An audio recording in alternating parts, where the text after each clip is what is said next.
como sabrás, estamos en este emprendimiento del sindicato que tiene de alguna manera el sentido de generar un medio de comunicación alternativo, porque tenemos el problema de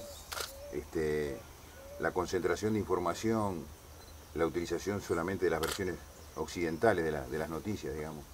¿Cómo ves este tipo de emprendimiento? Si hay necesidad de eso, si hay necesidad de tener otras voces que se expresen y otros protagonistas de la información. Por supuesto que eso es uno de los fundamentos de una sociedad que pretende ser democrática y relativamente liberal y todo lo demás. Hay toda una literatura de carácter oficialista en ese sentido, pero desde el punto de vista práctico, la concentración que va produciendo en la medida de que son empresas y que como tal buscan su rentabilidad y son dependientes de la propaganda de las empresas, se va produciendo de hecho una especie de alineación en determinado sentido, donde las voces discordantes o que tienen discrepancia se encuentran mitigadas en cuanto a comunicación porque en una sociedad no existe una opinión, ni dos, existen múltiples opiniones, de acuerdo a donde estemos, donde nos formemos, a los sectores que pertenezcamos, a la visión que tengamos. No se puede hablar de democracia sin pluralidad. Y la pluralidad implica los distintos puntos de vista que existen en la sociedad, y después cada cual elegirá como puede. Pero se va produciendo, de hecho, algo que es discordante con el derecho. Somos iguales, pero vivimos en sociedades donde hay algunos que son mucho más iguales. Sí. Es verdad, es verdad. Ahora, esto está asociado de alguna manera también a una especie de no sé si línea editorial o línea política, porque es un fenómeno que se da, por ejemplo, en las Américas, ni que hablar, a partir del fenómeno Trump, que instaló las fake news para todo aquello que lo contradijera o que buscara encontrar la verdad en las afirmaciones que hacía, ¿no? Sí, y ese es otro elemento que ha aparecido. La civilización digital, que tiene una cantidad de cosas maravillosas, porque un Botija avivado anda con una universidad en el bolsillo para poderla consultar. Es una cosa grandiosa. Pero a su vez le ha dado voz y presencia a cuánta estupidez anda por ahí, lo cual no sería lo peor. Es que además hay que ponerle encima la buena cuota de mala fe y la todavía peor, la más afinada tecnología para poder hasta individualizar los mensajes de acuerdo a los perfiles psicológicos, porque eso se arregla con inteligencia artificial y se pueden hacer miles de mensajes a la medida. Que es una cosa. La peor dictadura del mundo nunca pudo soñar de tener un mecanismo de meterse dentro del subconsciente de la gente. Y eso está hoy incluso en manos de empresas privadas. Claro. Y son servicios que se alquilan. Lo que está está generando una verdadera enfermedad en la democracia representativa, que no sé cómo la va a paliar el mundo. Y uno llega a extremos. Hay algunos estados muy desarrollados, son muy pocos, que tienen sistemas de información pública bastante independientes. Sí. ahí pongo la BBC, Sí, sí, la Deutsche Welle, exacto. pero son, se pueden contar con los dedos en la mano, Muy poquito. muy poquito. Lo demás, hasta los servicios públicos, derivan entre una alineación o una irrelevancia que no lo soporta nadie. Por lo tanto, es una manera de entregar toda la cancha.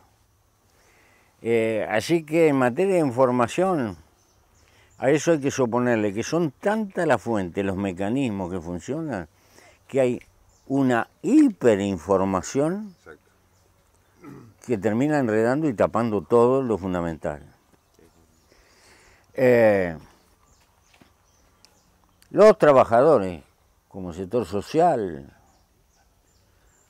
como vendedores de su fuerza de trabajo, cada vez están más inermes frente a estos problemas. El punto de vista de los trabajadores cada vez va quedando más relegado y va siendo sustituido por una especie de oficio neutral, entre comillas, de la información, cuando uno sabe que nunca es neutral la información. Claro, claro. Esto que vos decís del peligro para la representatividad de los partidos políticos, tiene que ver con el hecho de que a partir de las redes sociales, cada ciudadano, claro, se empoderó y se autorrepresenta, ¿no? Pero eso, claro, obviamente tiene forma parte de una anarquía absoluta en la que todos nos sentimos, primero todos nos sentimos periodistas porque tenemos nuestra propia vía de comunicación con las redes, ¿no? ¿Qué? Esto lleva a estos fenómenos tipo Trump, Bolsonaro, ese tipo de cosas que notoriamente ha quedado demostrado no son para nada buenas para la democracia. No, yo creo que colaboran, son un paquete. Pero fundamentalmente tiende a crear colectivamente, a la larga, un descrédito de la función política, del destino político, y entonces aparece una especie de nihilismo negativo en la opinión pública, que considera que todo es lo mismo, que todo es despreciable, y el ser humano pierde o hipoteca una de las condiciones naturales que tiene. Porque el sapiens, antropológicamente, es un animal gregario, es un animal social. No puede vivir sin sociedad, no es un felino que hace sociedad para parearse y después se disuelve. No. Ha vivido a lo largo de 150.000 años en grupos humanos. Y el individuo depende, para enfrentar la vida, del funcionamiento del grupo humano. Y hay conflicto, claro que hay conflicto. Bueno, es parte de Porque hay individuos y hay conflicto, y ese es el papel de la política. El papel de la política es amortiguar los conflictos inevitables que existen dentro de la comunidad para que sobreviva la comunidad, que es la que en definitiva ampara al individuo. Estas cosas están todas en crisis porque lo que más se procura es que cada cual está recortado solo frente al mundo. Y entonces cada cual, si no me arreglo yo, no me va a arreglar nadie. Y ello multiplica esa cuota de egoísmo que llevamos adentro, que tiene que convivir con lo social. En el derecho antiguo, primitivo, después de la pena de muerte, una de las penas más dolorosas era la timia, la expulsión de la comunidad. ¿Por qué? Porque en ese mundo primitivo, sin una comunidad que te respaldara, vivir era... Estaba frito. De ahí que este problema de... Yo concuerdo con la vieja afirmación aristotélica, el hombre es un animal político. necesita. Ahora, cuando se retrae, cuando desconfía, cuando no cree más, es también una posición política, venenosa para toda la sociedad. No, porque no podemos vivir solos. Yo tengo muchos compañeros, muchos amigos, pero si tengo un ataque cardíaco, preciso un cardiólogo. Y si se me rompe el cachilo, preciso un mecánico. Y si tengo el techo agujereado, preciso un albañil. ¿Y qué me da esas cosas? La sociedad, desde el trapo que me los pongo, el remedio que tomo, todo. Interdependemos. Eso tiene un valor formidable, no nos damos cuenta. Exacto. Sí, sí, sí. Pepe, ¿alguna vez pensaste en ver este fenómeno que de Estados Unidos con un tipo casi atrincherado en la Casa Blanca, una especie de golpe de Estado? ¿Qué está pasando con eso? ¿Cómo lo viste? Sí. Habrá la psicología del personaje también, ¿no? Pero el problema dramático no es Trump. El problema dramático es la gente que lo sigue. Los que entraron al Capitolio, por ejemplo. Claro, vos te das cuenta cómo se embala la gente, cómo se pone con un mensaje francamente negativo, de todo punto de vista, ¿viste? Es terrible, es terrible. Hemos tenido lesiones históricas de esto, porque a Hitler lo eligieron las masas, a Mussolini también. Aquello que los pueblos no se equivocan, no se equivocan livianito, cuando se equivocan, todos estamos expuestos. Por lo tanto, las organizaciones sociales, la presencia colectiva, la existencia, son capitales que resguardan la convivencia.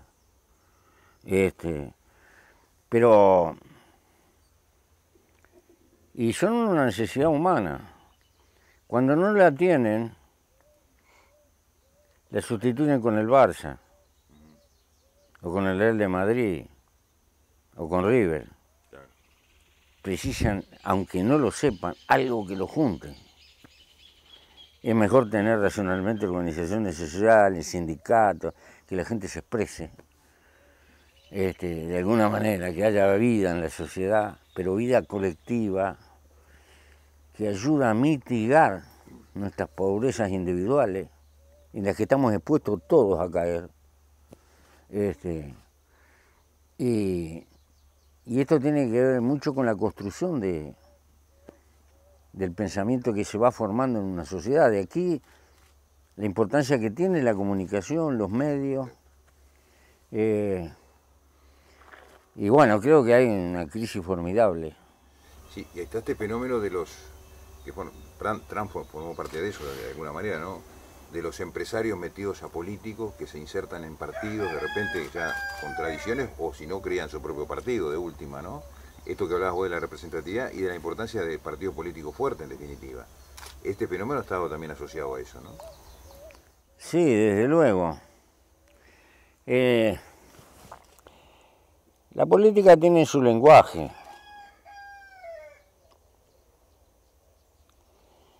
No es tan malo que un hombre rico, empresario, se dedique a la política. Lo malo es que va a tender a juzgar la realidad en función de los padrones que tiene de la visión en la cual está. Y la sociedad es mucho más compleja que eso. Por eso,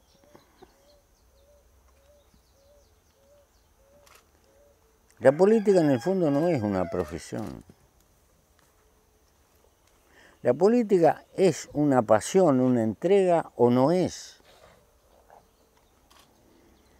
Aquellos que ambicionan, que tienen como norte de su felicidad la acumulación y la riqueza, son un peligro en la política. Manejando dinero público está complicado.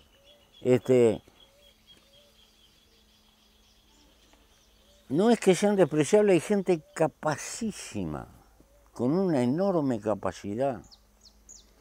Pero la capacidad está puesta para juntar recursos, para multiplicar la riqueza, y está bien. Y que pague impuestos. Pero cuando se entreveran la baraja, se debilita la democracia. ¿Por qué? Porque en definitiva es el punto de vista de la minoría de la sociedad. Va a expresar inequívocamente una visión muy sujeta a la visión que tiene una minoría poderosa. La concentración de poder económico y poder político en la misma fuente es un peligro para la sociedad. Porque la sociedad es tan diversa y cada vez más diversa que hay que contemplar las distintas contradicciones que existen en la sociedad. Si cada cual va a reclamar por sus intereses y no hay un freno, es como dijo el viejo Soro, que en la ancianidad a veces se le escapan la sinceridad, somos demasiado depredadores, tiene que haber algo que nos controle. Sí, está claro. Pepe, el gobierno está por cumplir un año además muy particular, marcado por la pandemia. Si fueras docente y lo tuvieras que calificar, ¿qué nota le pondrías? ¿El gobierno? Sí. Es un gobierno que inequívocamente tiende a mirar todo desde un ángulo. Empezó por sujetos de dureza, tuvieron con la rebaja salarial pareja y la rebaja de la jubilación. Es toda una definición, porque no todos los trabajadores les iba tan mal. Hubo algunos que les fue horrible, hasta se quedaron sin trabajo. Pero hubo trabajadores que les fue bien y que les va bien. Sin embargo, la cosa fue pareja.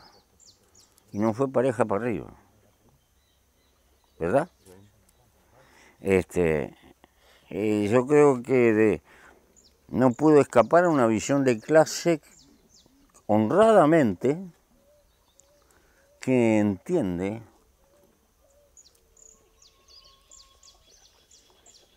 que ciertos sectores son la garantía de la recuperación y que no hay que tocarlo, y que cuanto mejor le vaya, mejor.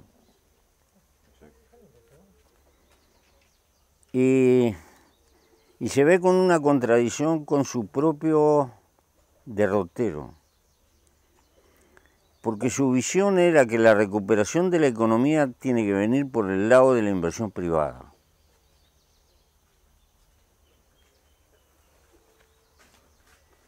Pero la inversión privada no está manejada por carmelitas descalzas. Está manejada, obviamente, por gente que tiene intereses. Si la economía se paraliza y la rueda de la economía se detiene, no hay ánimo para invertir, por más señales que manden. Si la economía se dinamiza y entra a caminar, entonces sí van a tener interés. Porque no se apuesta a los cementerios, se apuesta a la creación. Entonces, ahí hay una contradicción en el propio mensaje. Se ha llevado la cosa a tal ortodoxia que uno ve, sale nada menos que Posada, que es un hombre que piensa así, que pertenece en carne y uña a los que están en el gobierno, pero es un hombre inteligente, un poco mordaz, pero bastante inteligente. Y él, a pesar de lo que él siente, recomienda que hay que activar la máquina. Que hay que activar la máquina, por esto que te estoy diciendo. Exacto. Es decir, y el gobierno está empantanado en eso. quiere apostar a la inversión privada, pero la inversión no viene. Y no viene porque la economía no camina, viene cuando la economía camina. Exacto. Bueno, le pasó a Macri en Argentina, ¿no? Claro, estamos al final del túnel, está la luz, pero no hubo caso. Terminó con una hipoteca muy grande. Y bueno, lo entiendo perfectamente el gobierno que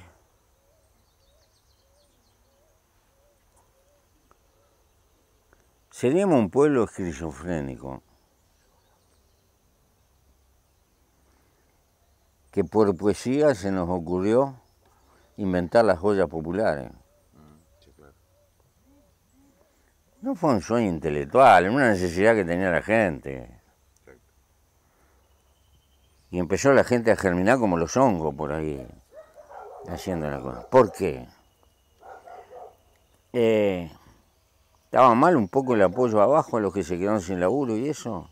No, era un elemento de detener la caída de la economía. Era una manera de amparar el trabajo. Porque hay trabajo formal que puede tener seguro de paro y esto y lo otro. Sí, pero hay mucho trabajo que era al día y ese quedó en la lona. Se quiere ayudar a las pymes, a las empresas pequeñas. La manera de ayudarlas es que trabajen, es que tengan laburo. Porque lo otro es un respiro, pero no soluciona. La solución es que tengan trabajo y que generen recursos por sí mismos. Pero para eso, vuelta, la rueda de la economía tiene que andar. Y bueno, entonces estamos como discutiendo, creo que hay una línea en materia de economía excesivamente ortodoxa para el momento que vivimos. Acepto que se puede hacer de derecha y tener una visión conservadora, pero no se puede cerrar por ortodoxia tanto a la evidencia de lo que se está constatando.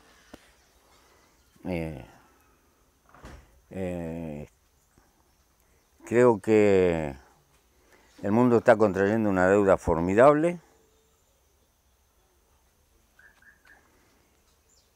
y gran parte de esa deuda se va a saldar a la larga con la inflación de las monedas duras, como pasó después de la Segunda Guerra Mundial, con el precio de la libra, el dólar y todo, que se fue devaluando y bueno, se hizo amortiguable. No lo digo yo, lo he sentido de algunos viejos economistas. Hablando de contradicciones,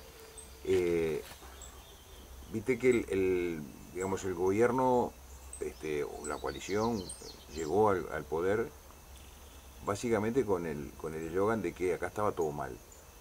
Sí.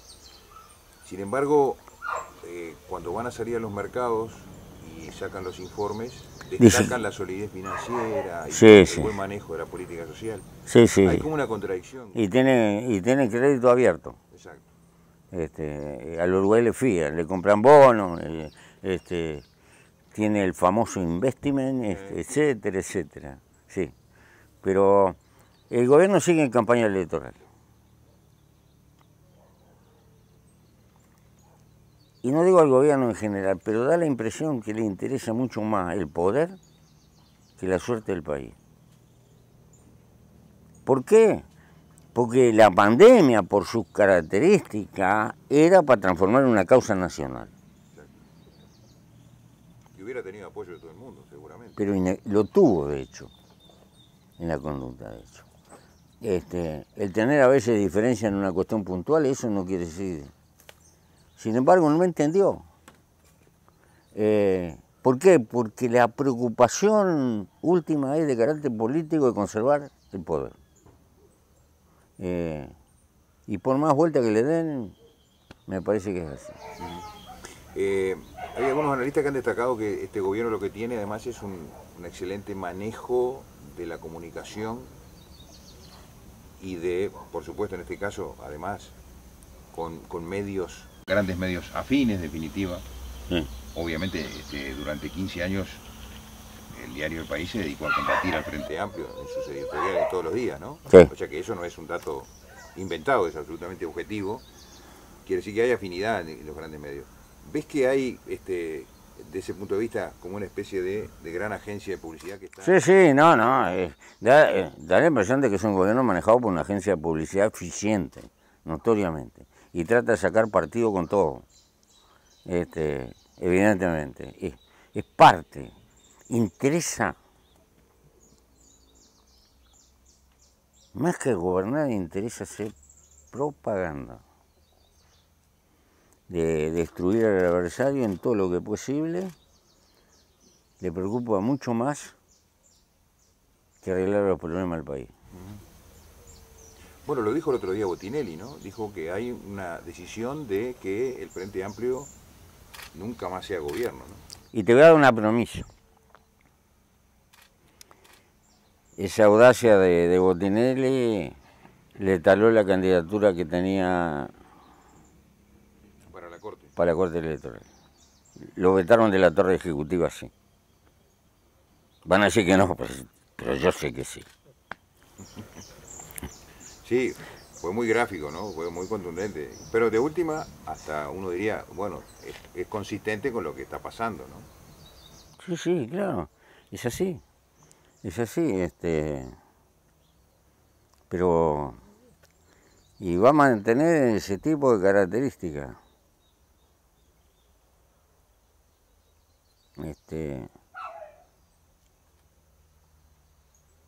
Va a mantener ese tipo de características. Con respecto al tema de la vacuna, Pepe, que se ha armado toda una discusión, a ver, no solo en Uruguay en realidad, porque... Sí, no, hay un espectáculo mundial, que en definitiva se sintetiza en esto. Los países ricos se quedan con todo y no hay una capacidad industrial de generar masivamente de acuerdo a la demanda. Y hay un negocio formidable a su vez. Exacto. Porque además los precios de las vacunas varían muy fuertemente, ¿no? Entonces, se va a producir hasta un turismo de vacunas. ¿Sí? Lo está anunciando Chile. Chile parece que aseguró mucho más vacunas de las que precisa. Sí. Entonces puede ir de visita a Chile y de paso te quedas unos cuantos días en una cosa y te vacunas. Y eso va a pasar en otras partes. Sí, sí, claro. Sí, sí. Pero, bueno, ahora que dijiste Chile. Chile en realidad se puso ya en abril del año pasado a prever el acceso a la vacuna. No parece ser la situación de Uruguay, que seguimos siendo el último país de toda la región en empezar a vacunar. Acá en el Uruguay la cosa venía bastante bien. Para lo que estaba pasando en el resto de América Latina. Y creo que eso generó una sensación de confianza excesiva. En el gobierno y en la opinión pública, en todo, entramos por el aro. Claro, claro. Y entramos por el aro y tendimos a bajar la guardia. Y eso nos complicó la cosa posterior. El gobierno que se durmió, yo creo que el ministerio se venía moviendo por el asunto de la vacuna y eso, y hubo posibilidades. El CASMO se movió con inteligencia, tenía acceso, nunca pude entender por qué no le abrieron la puerta. Bolivia estaba vacunando, a nosotros nos ofrecieron, pero asumimos una actitud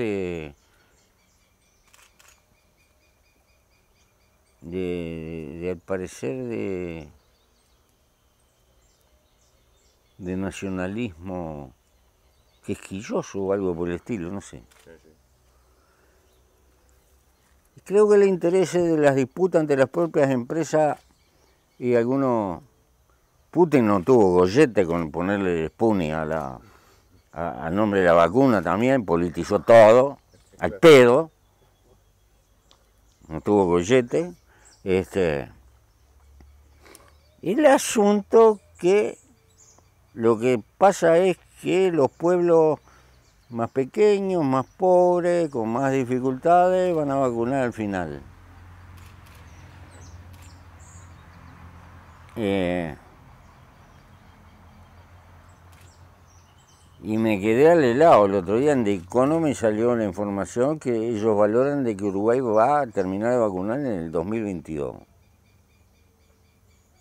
Espero que estén equivocados. Sí, sí.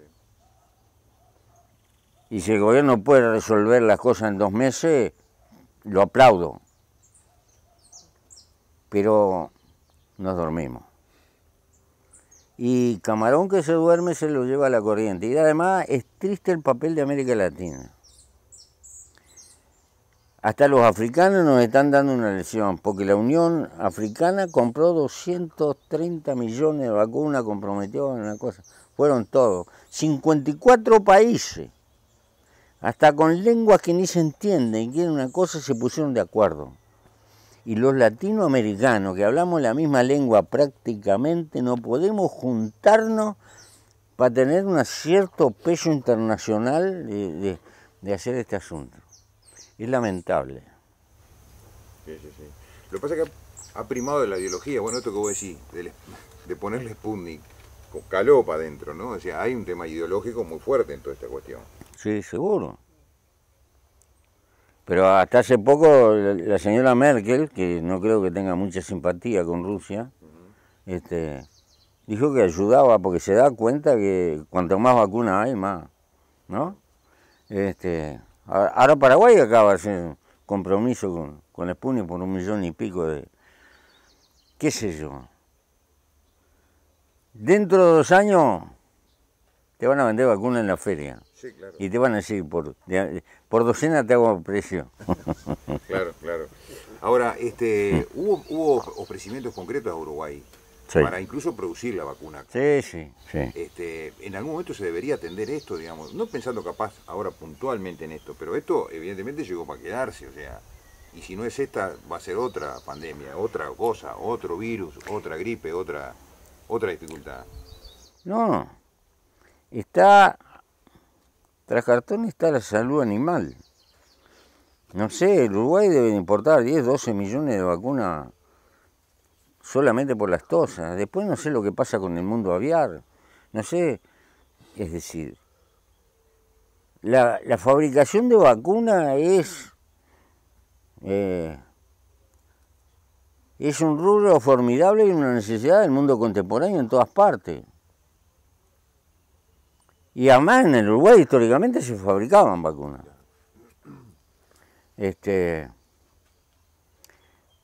Pero por lo menos habría que apuntar que en Latinoamérica se fabriquen y esta es una cuestión de... Estas son cuestiones para discutirla en comunidad también. Pero bueno, espero que aprendamos algo. Sí, sí. Ahora, en algunos aspectos la pandemia ha sacado a relucir más que nunca el egoísmo de la raza humana, ¿no?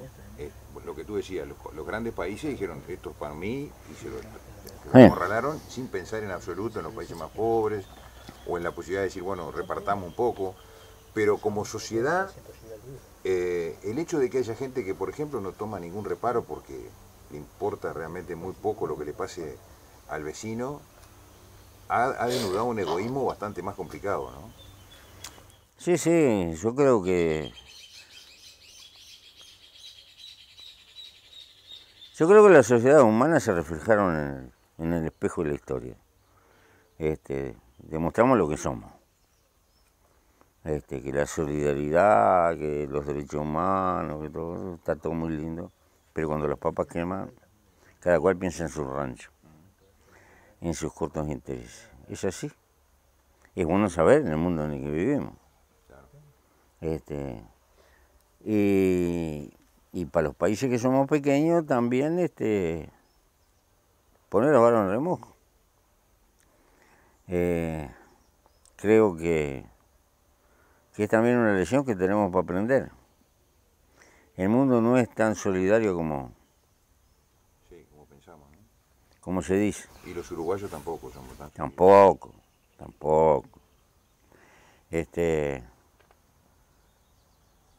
Vi aquel impuesto que fue un saludo a la bandera que pusieron a los funcionarios públicos, incluido el sistema político, 2 meses.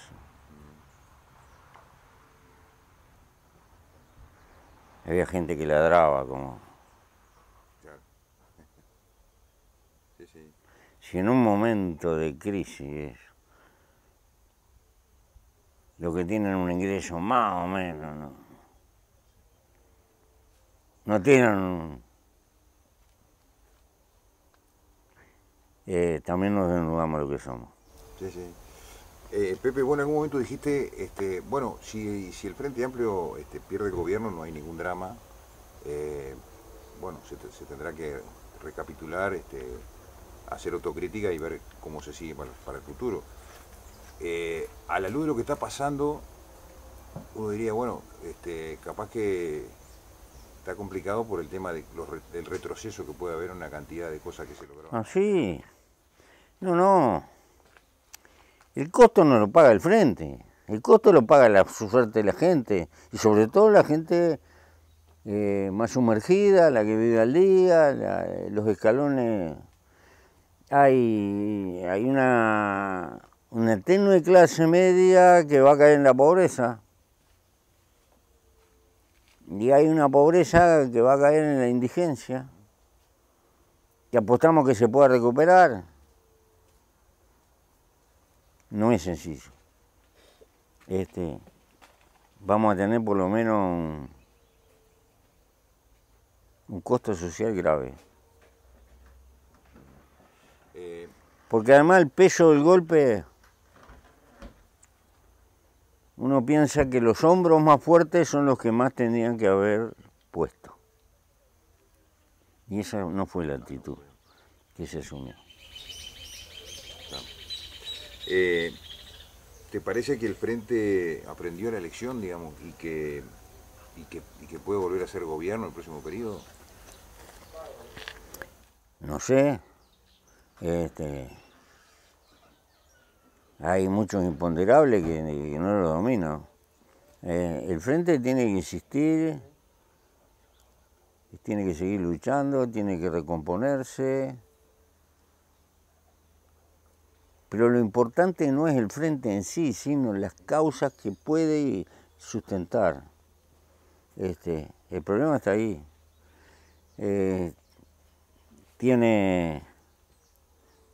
Yo creo que tiene un capital humano y un capital de experiencia importante.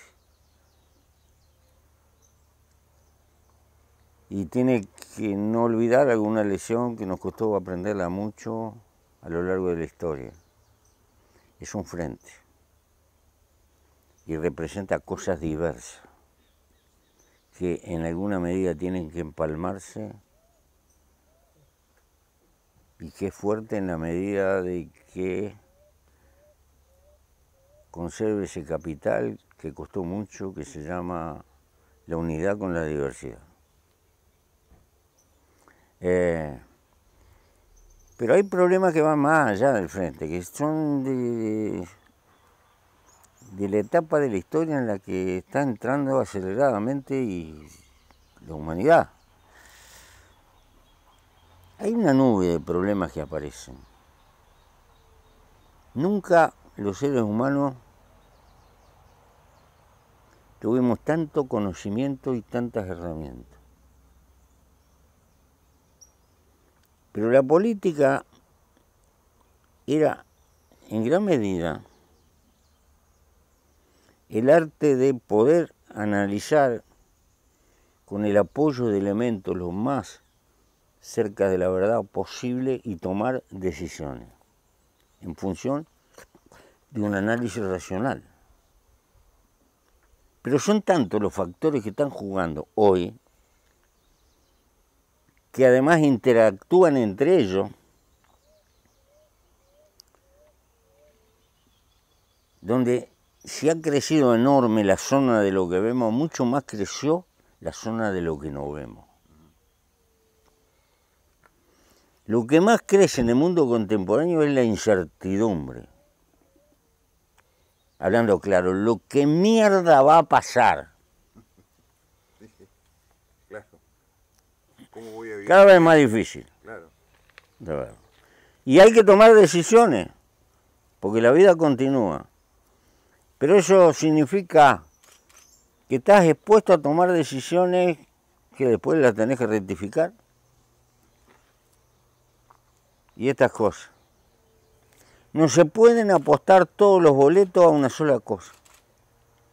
Hay que diversificar. Y segundo, hay que diversificar la relación, los mercados, los rubros.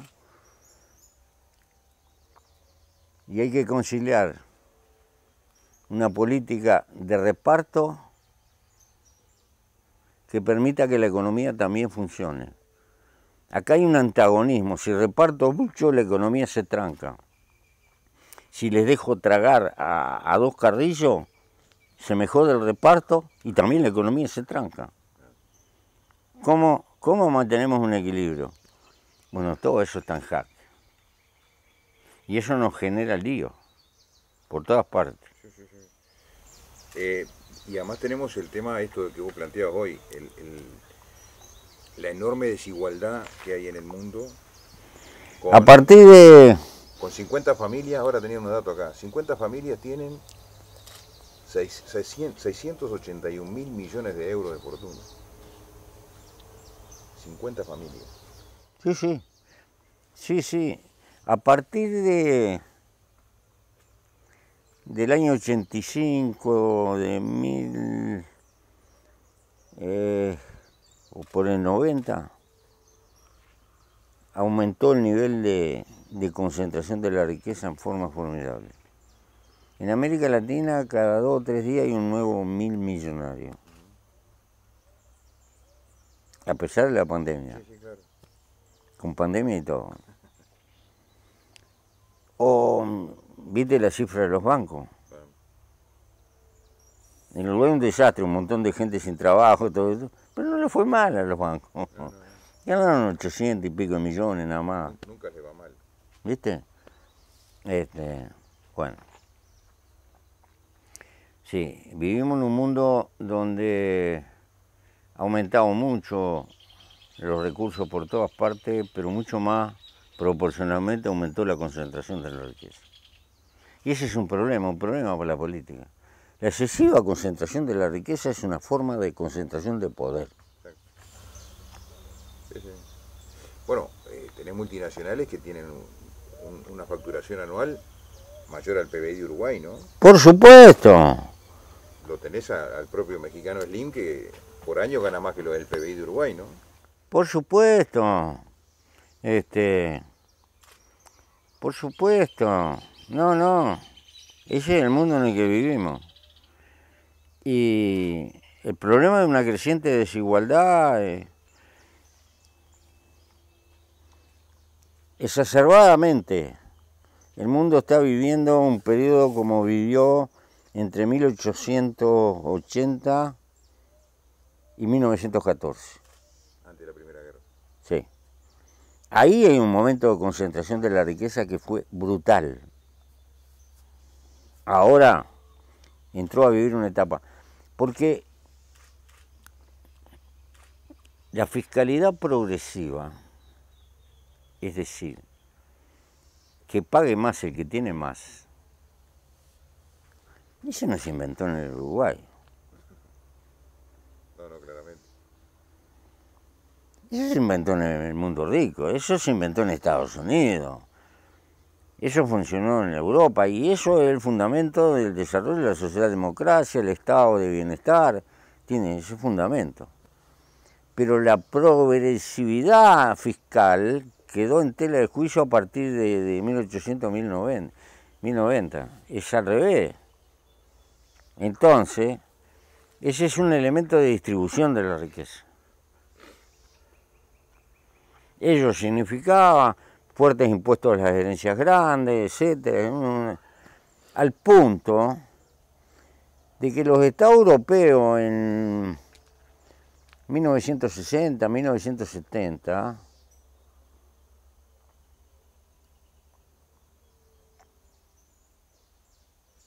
la recaudación fiscal de los estados era proporcionalmente muy superior a lo que está pasando hoy.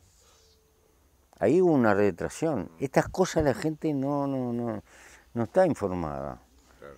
pero hubo una revolución conservadora en las políticas fiscales. Y proporcionalmente tiende a pagar menos el que tiene más. Claro. Porque además, a ver, convengamos Proporcionalmente. sí, sí, sí. En la medida que en una sociedad el impuesto más importante puede ser el IVA, vos sabés quién lo va a pagar la mayoría. Claro. Sí, sí, el que compra comida. Lógico. El que se consume su sueldo en comida, ese paga. Sí, Esta seguro. cuestión de la fiscalidad, a la larga, le va a poner el tono del reparto a la propia sociedad. Porque, ¿qué pasa? El estado de bienestar, ¿en qué se basó? En el desarrollo de bienes públicos. Importante desarrollo de bienes públicos, enseñanza, salud, etc. Eso se cubre, no es una dádiva del Espíritu Santo, eso es consecuencia de la política fiscal.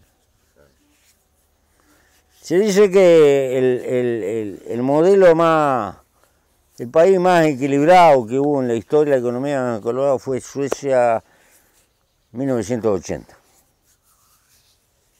¿No? Es durísima la política fiscal. Sí, claro. Durísima la Una política carga fiscal. impositiva del 50%. Claro, entonces el Estado construyó una cantidad de bienes públicos que era. ¿Y a quién favorece la construcción de bienes públicos? A los sectores más débiles de la sociedad. Los sectores que son pudientes no precisan bienes públicos porque compran los servicios que tienen. ¿Para quién es fundamental tener una buena salud?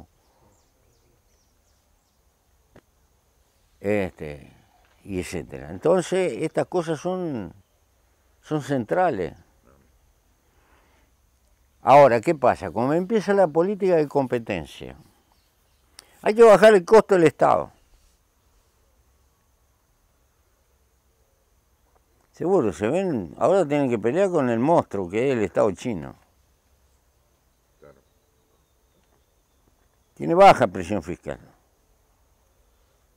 ¿Qué ha hecho el Estado chino? Invierte, es un Estado accionista, es socio de la actividad privada en minoría. Es decir, el Estado chino está recogiendo plusvalía de los empresarios. Los empresarios le cuidan la plata. En lugar de administrarla él, tiene empresarios que defendiéndola de ellos... Claro, la ventaja que tienen los empresarios es que tienen un socio que tiene espalda. Entonces, claro, es un Estado poderosísimo. Si tenemos Estados que tienen pocos recursos, vamos a tener debilidad en los bienes públicos. No por tener que al Estado se le puede criticar porque administra mal los Estados, se burocratiza, tiene razón. Ese es el defecto que tiene el Estado. Pero por los defectos terminamos matando la gallina de los huevos de oro. Claro, claro. En lugar de corregir los defectos. Claro. Viste que ahora tenés, además de la pandemia, fenómenos crecientes de movimientos ecologistas, del feminismo, de los nacionalismos, bueno, de estilo fascista en Europa, ni que hablar, hay una gran preocupación por eso, ¿no? Forma parte de esto del individualismo, en definitiva, ¿no? Que es un fenómeno que también se ha venido, no solo en este caso del individualismo, Es que... de expresiones como que se han instalado para quedarse, ¿no? Hay fenómenos que ayudan en esto. Hay algo que llamaríamos en las clases medias una especie de síndrome del gallo enano. ¿Cuál es el síndrome del gallo enano? No lo tengo ese. Quiere más, y no puede. ¿Por qué? Porque lo espeso de la economía se está concentrando en una plutocracia minoritaria pavorosa. Esos son los que llevaron a Trump. La clase media frustrada que no puede crecer, que está congelada. Decía un dirigente sindical de Detroit, estoy ganando lo mismo que ganaba mi abuelo hace 30 años. En términos de valor, no de plata. En términos de valor. Entonces, eso genera una presión y cosas inexplicables. La gente tiende a votar en contra de lo que hay.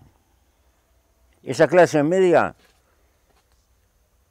tienen una actitud de desprecio a lo que existe.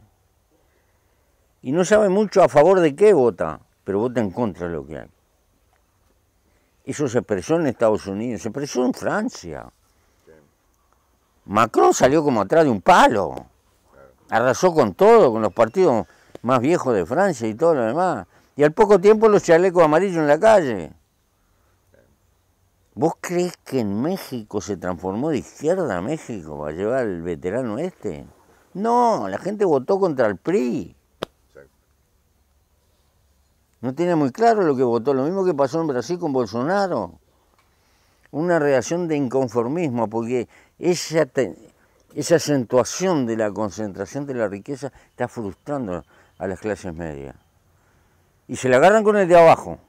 La culpa la tiene con el de abajo. Porque se reparte, porque le dan a estos atorrantes, esto y el otro, que son chirolas. ¿No ve que por la otra puerta hay una ventosa que se... el estanciero más grande de este país probablemente no tiene una cuadra de campo, pero es el que vende más ganado.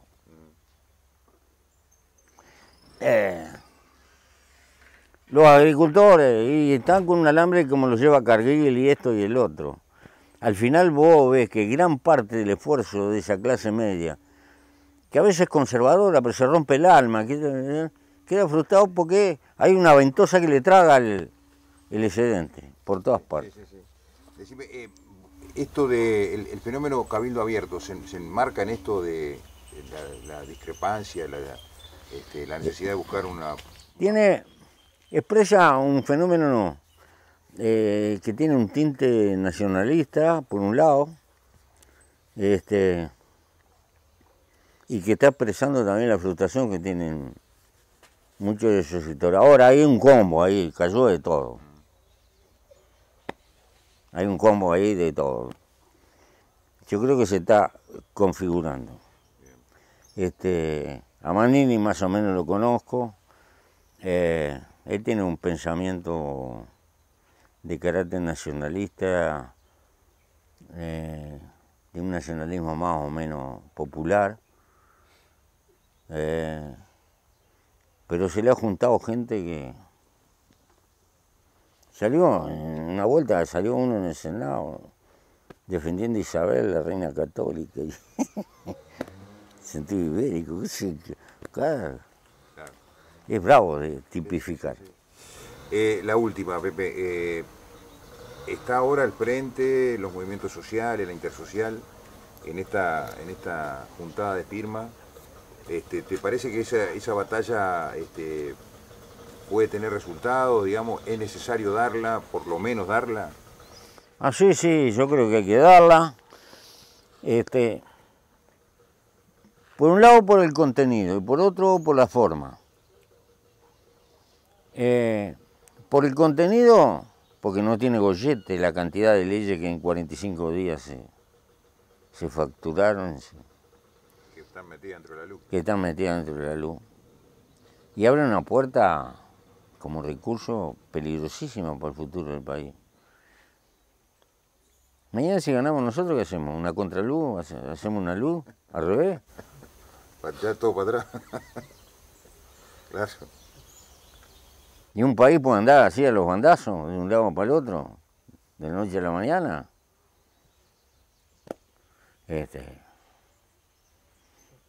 No parece que sea lo más racional.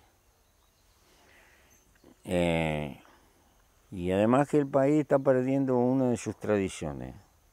Tener un sistema político que negociaba, que intercambiaba. Yo recuerdo que en plena crisis del 2002 debo haber ido a haber hablado con Achugardi 10 veces, que era ministro. Al punto que éramos amigos teniendo diferencias. Eso es imposible hoy. Y yo creo que eso fue una herramienta formidable para el Uruguay.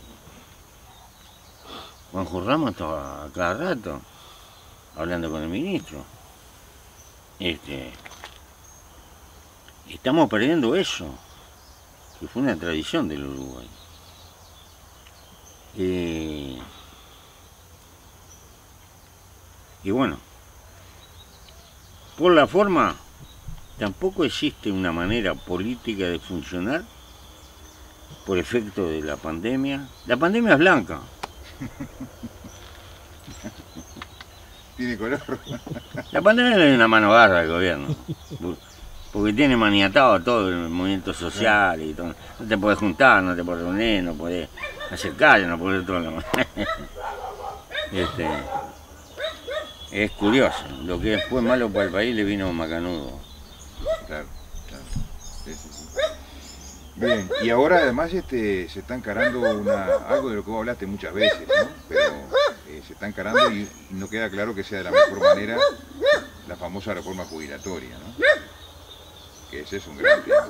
Vos lo planteaste muchas veces, advertiste sobre lo que nos estaba pasando y lo que nos iba a pasar, digamos. Pero, por ejemplo... Y somos un país de viejos. Eso ni que hablar. Pero ahora están diciendo que seguramente no se toque el gran problema de la seguridad social, no se va a tocar aparentemente, que es la caja militar. Sigue ahí, incólume.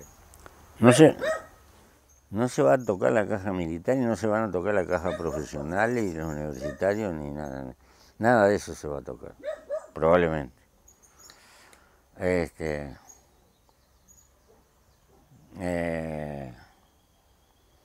Por lo tanto, desde el punto de vista social es penoso. El Uruguay tiene este problema por delante. En el contexto de América Latina, el Uruguay, en el contexto de América Latina, el Uruguay ha tratado bastante bien a los viejos, o los ha venido tratando.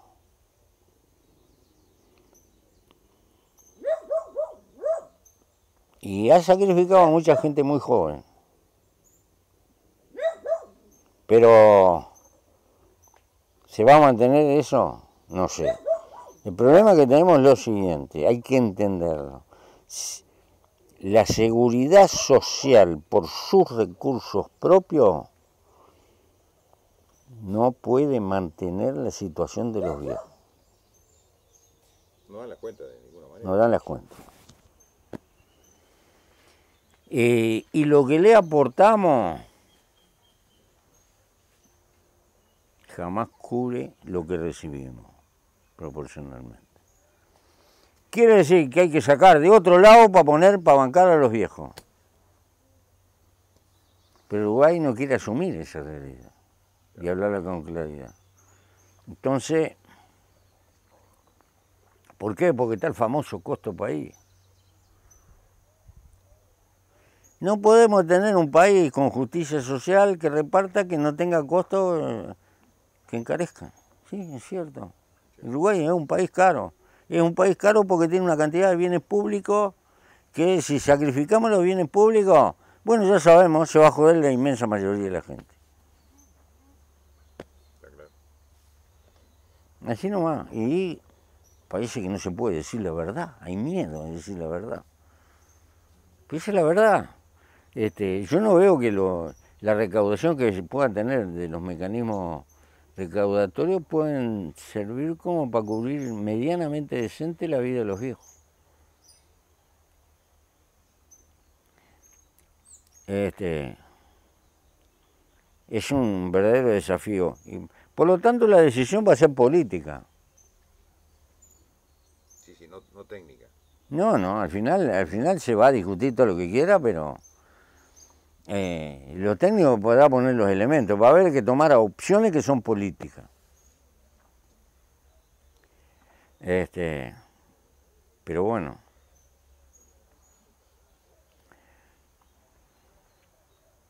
Hay también un problema cultural, ¿viste?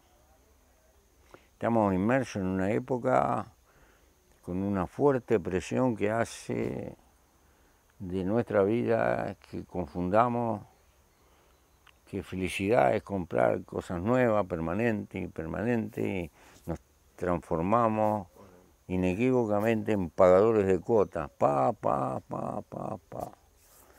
Y después no alcanza y tenemos que conseguir más trabajo y más ingresos y ta. ¿Cómo florecen las empresas de préstamo? Pim, pam, pam. Y te hacen propaganda, te cobran nada más que el 35%, la más barata. Claro. Sí, Formidable, nadie saca pero, cuenta, nadie pero saca funciona el cuenta. asunto. Claro. No es culpa de las empresas. Este es un problema cultural que hemos generado. Una dependencia que parece que... Y bueno, y esa es una espada de Damocles que tenemos por delante. Y además perdemos sentido de lo que es realmente importante y lo que es accesorio. Sí. Exacto. Y es toda una cultura. El marketing